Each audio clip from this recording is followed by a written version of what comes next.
अस्सलामु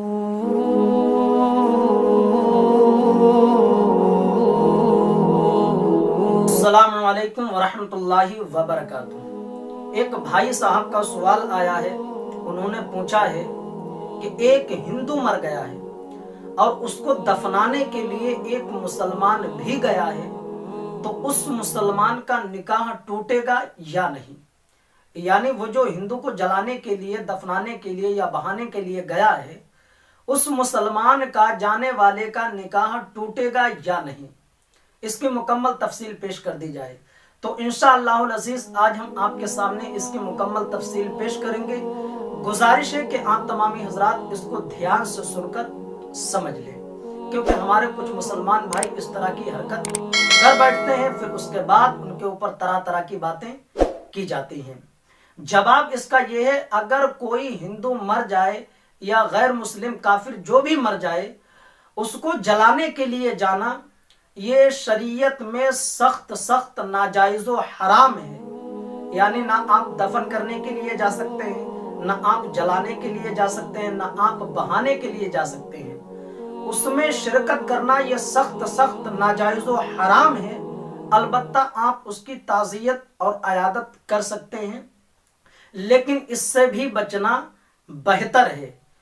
कुछ लोग हमारे ये कहते हैं कि भाई हमारे गांव में रहते हैं, कुछ लोग ये कहते हैं कि भाई हम वहाँ काम करते हैं या हमारे रिलेशन बहुत ज़्यादा हैं। तो देखिए, जाना तो सख्त हराम है, आप शिरकत नहीं कर सकते हैं। हाँ, आप ताज़ियत कर सकते हैं, लेकिन आप अगर इससे भी बच जाएं तो ये आपके लिए बेहतर है। अब रही बात ये कि उसका निकाह टूटेगा या नहीं, तो सबसे पहले एक आप आयत समाप्त कर लें।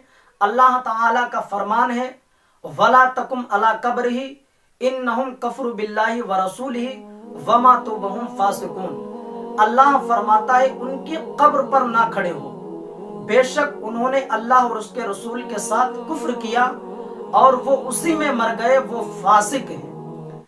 तफसीर रूहुल बयान, यानी काफिर की कब्र पर ना खड़े हो, ना दुआ के लिए, ना दफन के लिए और ना ही देखने के लिए।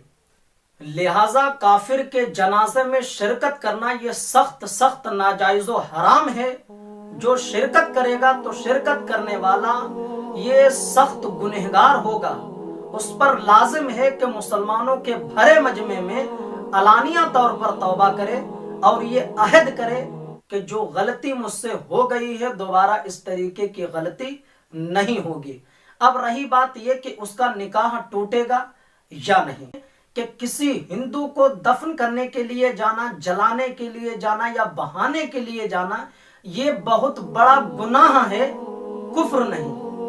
अगर किसी ने ऐसा कर लिया तो उस पर तौबा और इस्तगफार लाजिम है।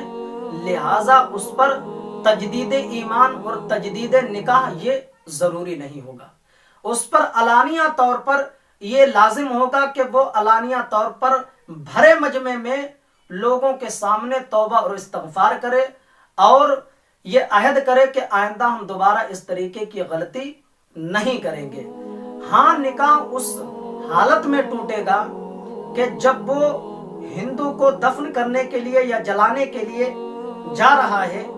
जैसे हम लोग जाते हैं अपने मैयत को कब्रिस्तान में लेकर, तो कलमा शरीफ, दुरूद शरीफ या जो भी जिक्र तस्बीह वगैरह पढ़ते हुए चलते हैं।